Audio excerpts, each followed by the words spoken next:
अस्सलामुअलैकुम, मैं हूं होम्योपैथिक डॉक्टर हाफिज़ सैयद मोहम्मद ज़ियाउल कमर हाशमी। आज का मेरा टॉपिक है ट्रीटमेंट ऑफ फ्रोज़न शोल्डर।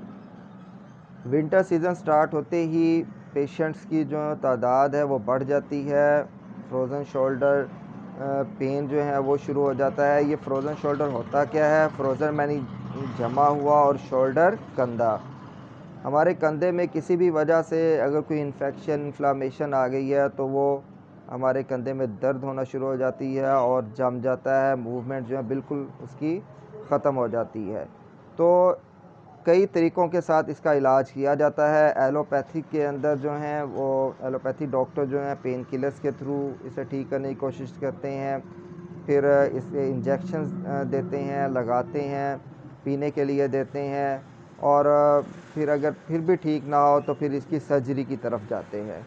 तो इसी तरह जो फिज़ियोथेरेपिस्ट हैं वो फिज़ियोथेरेपी के ज़रिए, एक्सरसाइज के ज़रिए ठीक करने की कोशिश करते हैं। लेकिन आज हम होम्योपैथी के ज़रिए ठीक करने की कोशिश करेंगे कि किस तरह होम्योपैथी के अंदर एक ट्रीटमेंट की जाती है और जो परफेक्ट ट्रीटमेंट है जिसके कोई साइड इफ़ेक्ट्स नहीं है और मरीज़ जो है वो मुकम्मल तौर पर जो है वो ठीक हो जाता है। नेचुरली तौर पर जो है मरीज़ जो है एक नॉर्मल शेप में, नॉर्मल रूटीन में अपना काम भी करने लगता है। तो अगर आपने अभी तक मेरा चैनल सब्सक्राइब नहीं किया तो अभी मेरा चैनल सब्सक्राइब करें, बेल आइकन के बटन को प्रेस करें, वीडियो को ज़्यादा से ज़्यादा शेयर करें ताकि आने वाली वीडियोस आप तक पहुंच सकें।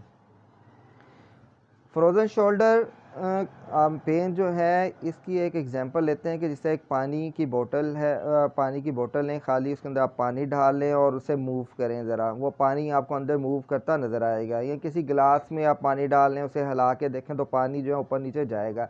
इसी तरह जब नॉर्मल रूटीन में हमारे शोल्डर मूव कर रहे होते हैं, हम जिस तरह कहते हैं ऊपर की तरफ, नीचे की तरफ, दाएँ बाएँ, जिस तरह भी हम मूव करें हमारे शोल्डर ईज़िली जो हैं वो मूव करते हैं क्योंकि इसके अंदर कोई ऐसी पेन इन्फ्लामेशन नहीं पैदा हुई होती। तो जैसे ही हम वो पानी की बोतल को एक दिन के लिए फ्रीज़र में रख देते हैं और जैसे ही एक दिन के बाद फ्रीज़र से हम निकालते हैं तो पानी जो है वो जम जाता है और उसकी मूवमेंट जो है बिल्कुल नहीं होती कि आप उसे हिलाने की कोशिश करेंगे तो वो पानी नहीं हिलेगा। इसी तरह जब किसी इन्फ्लामेशन की वजह से, सूजन की वजह से कोई चोट लग गई है, कोई दबाव आ गया है, कोई एक्सीडेंट की वजह से कोई मसला बन गया है, चोट लग गई है, इंजरी हो गई है, तो उस वजह से हमारे शोल्डर में पेन शुरू हो जाती है, मसल्स फट गया है, मसल में तनाव आ गया है और उस वजह से जो है हमारी जो मूवमेंट है वो शोल्डर की मुकम्मल तौर पर जो है वो रुक जाती है। और ये यकदम तकलीफ़ नहीं होती, मतलब कुछ पेशेंट्स ऐसे हैं कि जो बिल्कुल काम नहीं करते, किसी भी किस्म की एक्सरसाइज नहीं करते, उन्हें भी ये मसला बन जाता है। और ये जो फ्रोज़न शोल्डर में जो पेन होती है ये इतनी तकलीफ़ दह होती है कि वो मरीज़ जो फ्रोज़न शोल्डर के आर्ज़ा में होते हैं वो बेहतर जानते हैं कि उन्हें कितनी तकलीफ़ का सामना करना पड़ता है।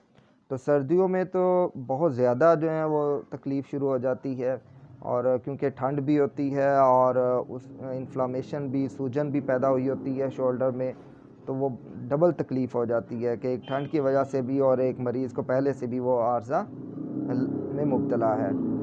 तो ये ख़वातीन के अंदर जो है वो तकलीफ़ ज़्यादा पाई गई है। 40 साल से ज़्यादा उम्र के अफराद में तकलीफ़ जो है वो ज़्यादा देखी गई है। पेशेंट्स की जो एवरेज है वो 40 साल से ज़्यादा की एज के जो हैं वो आए हैं बनिस्बत जो हैं वो 40 साल से कम एज के। तो अब हम इसकी मेडिसिन्स की तरफ आते हैं। तो होम्योपैथिक में जो ट्रीटमेंट की जाती है ये according to sign and symptoms की जाती है, उसकी अलामात को देखते हुए, उसके काज को देखते हुए कि उसे किस वजह से ये प्रॉब्लम बनी है, उसका मतलब उससे कोई एक्सीडेंट हुआ है, उस वजह से इंजरी हो गई है, उस वजह से उसे फ्रोज़न शोल्डर में पेन हुई है, या कहीं पे प्रेस हो गया, दबाव आ गया है, कहीं से नीचे गिरा है और गिरने की वजह से जो है वो चोट लग गई है, अंदरूनी चोट जिसे कहते हैं कि बाहर से शो नहीं हो रहा था लेकिन अंदर से जो मसल जो है वो फट जाते हैं, तो उस वजह से उसे ये मसला बन गया है। और कितने अरसे से है, 5 साल से है और 2 साल से, 4 साल से, या अभी कुछ टाइम हुआ है उसे ये मसला बना है। तो ये इसके काज को देखा जाता है, उसकी अलामात को, उसके एज फैक्ट को देखा जाता है, फिर मेडिसिन डायग्नोस की जाती है और मेडिसिन फिर जो डायग्नोस की जाती है उसके रिज़ल्ट भी 100% मिलते हैं। मतलब पेशेंट जो बहुत जल्दी रिकवर कर जाता है और इसके कोई साइड इफ़ेक्ट्स नहीं है। अगर कोई पेशेंट फ्रोज़न शोल्डर का पेन का है और उसे ये मसला है और तकलीफ़ है, कुछ तो पेशेंट ऐसे आते हैं कि जो सर्दियों में उन्हें ये तकलीफ़ बढ़ जाती है गर्मियों की निस्बत, और जिस तरह दोबारा सर्दियाँ आती हैं फिर तकलीफ़ और ज़्यादा बढ़ जाती है, और पहले पेन किलर्स 1-2 ले रहे होते हैं, फिर 4-5 लेना शुरू कर देते हैं, तो उससे जो है उनका स्टमक भी डिस्टर्ब हो जाता है। लेकिन होम्योपैथिक में जो तरीका इलाज है, होम्योपैथिक की जो मेडिसिन है उसके कोई साइड इफ़ेक्ट्स नहीं है। अगर आप इसकी ट्रीटमेंट लेते हैं तो इसकी ट्रीटमेंट से आपको ना आपके स्टमक को कोई मसला बनेगा और ना ही कोई और अल्टरनेटर आपको कोई इसके कुछ साइड इफ़ेक्ट्स नज़र आएंगे। ये मोस्ट इफ़ेक्टिव मेडिसिन होती हैं और अपने टू द पॉइंट अपना काम करती हैं, वर्क करती हैं और पेशेंट्स को नेचुरली तौर पर जो है वो ठीक कर देती हैं। पेशेंट्स जो है वो अपना इजीली हर काम कर सकता है और उसकी मूवमेंट जो है वो होना शुरू हो जाती है। तो पहले तो according to sign and symptoms चलना चाहिए, लेकिन एमरजेंसी ट्रीटमेंट के तौर पर मैं हर अपनी वीडियो में 1-2 मेडिसिन्स बता देता हूँ, ताकि अगर वक्ती तौर पर पेशेंट डॉक्टर अवेलेबल नहीं है और स्टोर पे जाके वो ये मेडिसिन ले ले और 1-2 दिन उसे यूज़ करे, ताकि थोड़ा सा रिलैक्सेशन फ़ील करे मरीज़ और फिर फ़ौरी तौर पर डॉक्टर्स के पास जाए। अव्वल तो उसे फ़ौरी तौर पर डॉक्टर्स के पास ही जाना चाहिए, ताकि वो उसकी अलामात के मुताबिक उसकी जो है वो ट्रीटमेंट करे और फिर पेशेंट्स जो है वो बहुत जल्दी जो है रिकवर कर जाएगा और ठीक हो जाएगा।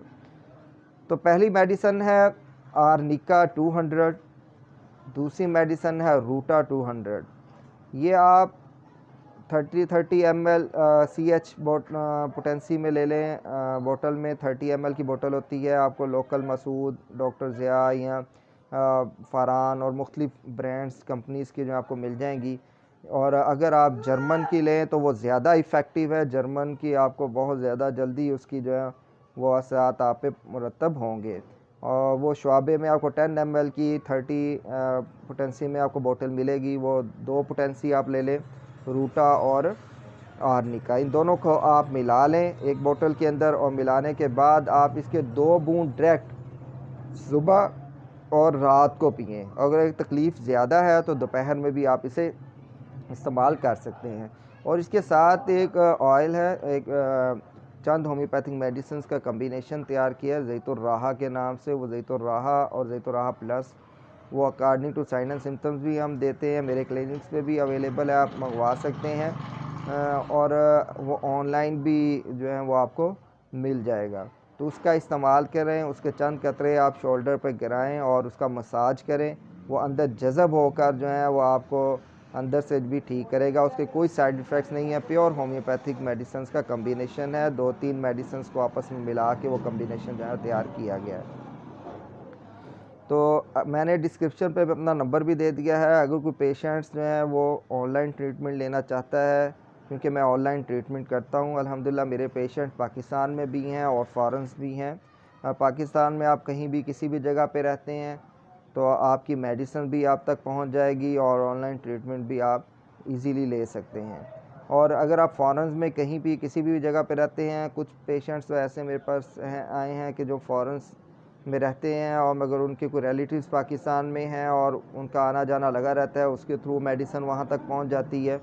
और कुछ नहीं, अगर उनके कोई यहाँ पे रिलेटिव्स रहते, वो अपनी ऑनलाइन ट्रीटमेंट ले सकते हैं। उसकी ये है कि वो मेडिसिन वहाँ से परचेज़ कर लेंगे और ट्रीटमेंट जो है वो टोटल यहाँ मैं उन्हें बता दूँगा, गाइड कर दूँगा और वो अपनी मेडिसिन ले सकते हैं, तो मुकम्मल ठीक हो जाएंगे आप। और ऐसा आप तरीक़ा इलाज की तरफ आएँ कि जिसके कोई साइड इफ़ेक्ट्स नहीं है। आज दुनिया जो है बहुत तरक्की कर रही है और बहुत ज़्यादा इसके अंदर जो है वो रिसर्च वर्क चल रहा है, जिसके अंदर नई से नई टेक्नोलॉजीज़ आ रही हैं। और जितनी टेक्नोलॉजीज़ आ रही हैं फर्दर उसके साइड इफ़ेक्ट्स भी उतने आ रहे हैं। तो होम्योपैथी जो है अरसा दराज से एक अपना काम कर रही है और ये इसके कोई आपको साइड इफ़ेक्ट्स कहीं पे भी किसी भी जगह पे नज़र नहीं आएंगे और मोस्ट इफ़ेक्टिव मेडिसन्स हैं। मैं बार बार ये कहता हूँ कि वो लोग जो कहते हैं कि यार होम्योपैथिक मेडिसन्स हम इस्तेमाल करते हैं, अगर ये फ़ायदा नहीं नुकसान देती तो फ़ायदा नहीं देती, ये बहुत गलत बात वो करते हैं, क्योंकि फ़ायदा ज़रूर देती है। आप उन डॉक्टर्स के पास गए होंगे कि जिनका नॉलेज इस बारे में बिल्कुल नहीं होगा, या अताई डॉक्टर्स होंगे कि चंद होमियो रखी हैं, चंद एलो रखी हैं, या चंद देसी रखी हैं, तो वो अपने दे रहे हैं, एक टोटका उन्होंने तैयार किया है, वही दी जा रहे हैं, दिए जा रहे हैं, जिससे वो मरीज़ जो है वो सेटिस्फाइड नहीं होता और वो फिर ये कहना शुरू कर देता है। तो होम्योपैथिक में परफेक्ट ट्रीटमेंट है, फौरी तौर पर आपको रिलीफ मिलता है और आप मुकम्मल तौर पर जो है वो ठीक हो जाते हैं और हो सकते हैं। तो इंशाअल्लाह नेक्स्ट वीडियो में किसी और टॉपिक के साथ आपसे मुलाकात होगी। अल्लाह हाफिज़।